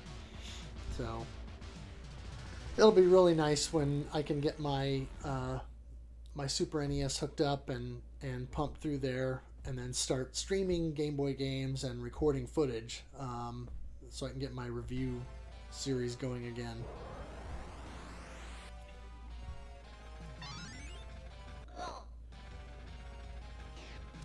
Huh, that's interesting. It doesn't take the composite on the green, it takes it on the blue. I wonder if there's a proprietary reason that they do that. I know HDMI is a licensed technology. It has to meet a certain specification. Maybe Component doesn't, and they're just doing it that way to do it that way. I don't know. Some manufacturers do, you know, goofy things like that, just so that their stuff is different.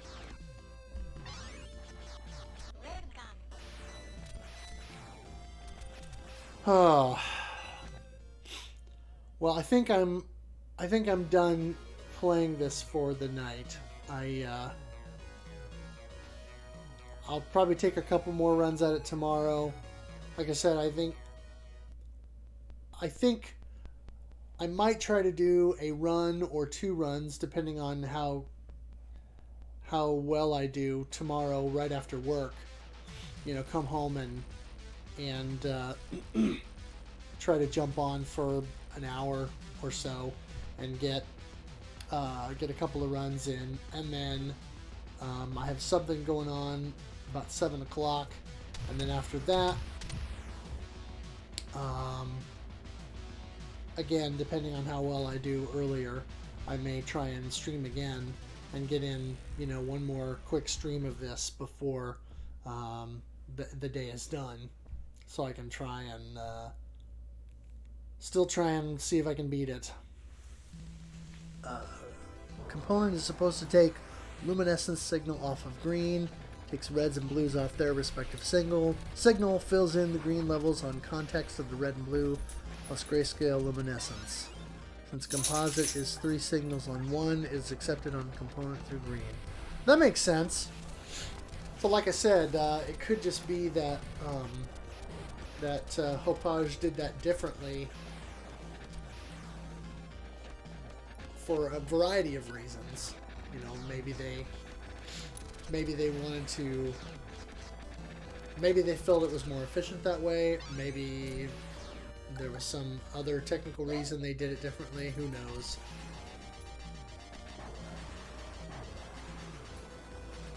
So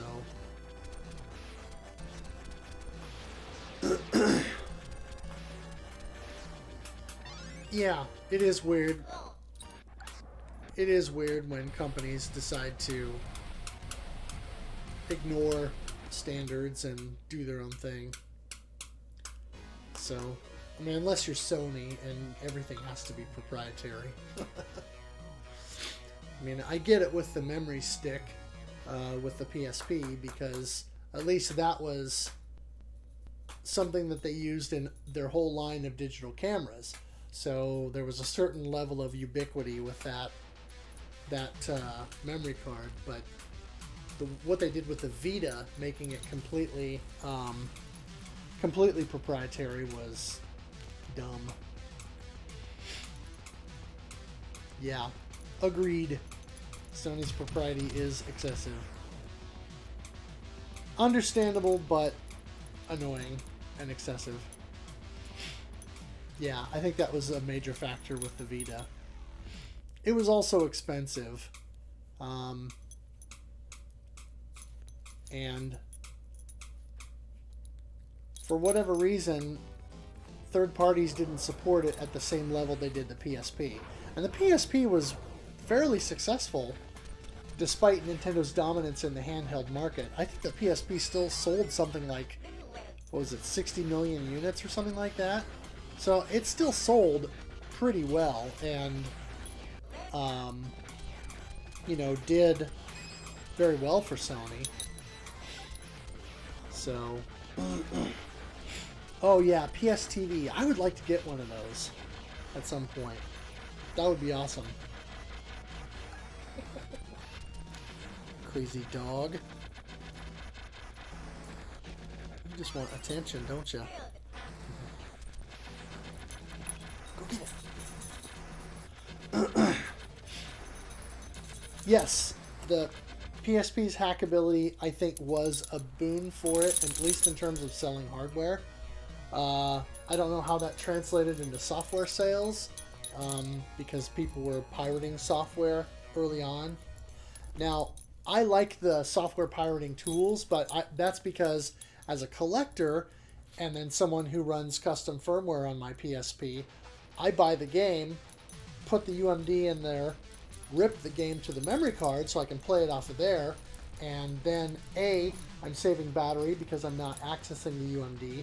B, it loads faster, so load times are reduced, and C, then the UMDs, I don't have to carry them around, and I still get the benefit of having the physical copy without having to pull it out off the shelf and throw it in the system. So it's a win-win for me. So anyway, you soft bricked your PSP because you were messing with custom firmware to try and recover a Final Fantasy II save. It had a weird corruption with the custom firmware you were using specifically for Final Fantasy II. Huh. See, my PSP 2001 that I have, or 2000, has custom firmware because I actually bought the Pandora battery and went through the whole thing. So it's still running an older version of custom firmware. But the 3000 that I got here about 3 years ago now, wow, almost 3.5, I think.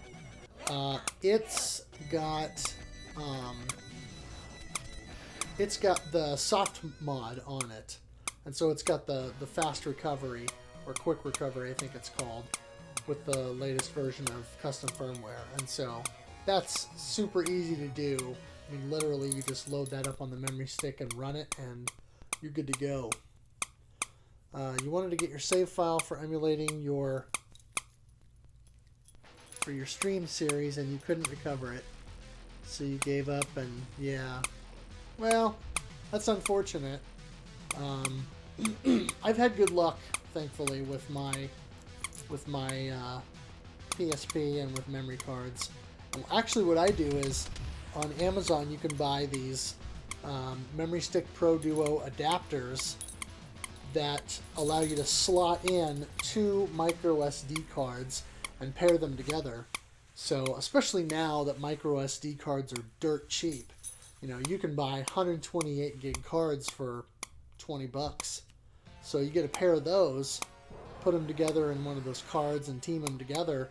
Suddenly you've got 256 gigs of storage, and you can put a ton of stuff on that. Because PSP, I think UMD games top out at something like just over a gigabyte. Like 1.1 or 1.2 gigabytes maybe.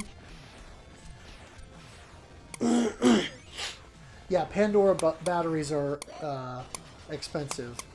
But no, like I say, you can do the soft mod. You just download the files to your memory card. You run one on the PSP to essentially read your PSP environment and create the boot information for it. And then when you turn on your PSP from a cold state, you run the quick recovery, and then it allows you to have access to the custom firmware. And then if you just do the quick power off, and keep it charged or whatever, or plugged in, either way. Oh, it doesn't. Okay, you need to put it in the recovery mode. I see. Well, that's unfortunate. Now you can make a Pandora battery if you. There are tutorials online for how to do that. I didn't want to do that, so I just bought one. But that was back when they were relatively prevalent and common and not overly expensive. I don't remember what I paid for mine. I think it was maybe $40 or something like that, which was kind of expensive, but as much life as I got out of my PSP over the years, it was you don't have the proper official battery to convert it. Yeah, and Sony batteries or OEM batteries are harder to come by these days. That's true. I ended up having to buy a replacement third-party battery for mine a couple of years ago. So, but yeah, I love the PSP. It's such a great system. There's so much you can do with it, and plus it's got a pretty large and varied library too. So. Oh yeah, PPSSPP, the emulator. I haven't messed with that, and I do plan on streaming something PSP related here at some point. So when I do that, I'll probably, I've got since I've got the 2000 and the 3000, I've got the component cables for it, and so I'll probably, just pipe that into the OSSC and use that to get that into the capture card and then onto the TV as well. So it's fairly stable, but some games jank out with the audio. Yeah, I've heard good things about it, but one emulator I'm very curious about is CEMU. Or CEMU, I don't know how you pronounce it, but it is a Wii U emulator. And apparently, if you have enough, a beefy enough computer, you can apparently get 4K textures, and it, I guess, can do ridiculous amounts of detail. And so games that I've seen screenshots of something like Xenoblade Chronicles X running on there, looking insane, or even Breath of the Wild, looking quite good on that emulator. So I don't know if that one's available, other than if you're I think you have to be like a Patreon backer or something like that to the team who make it.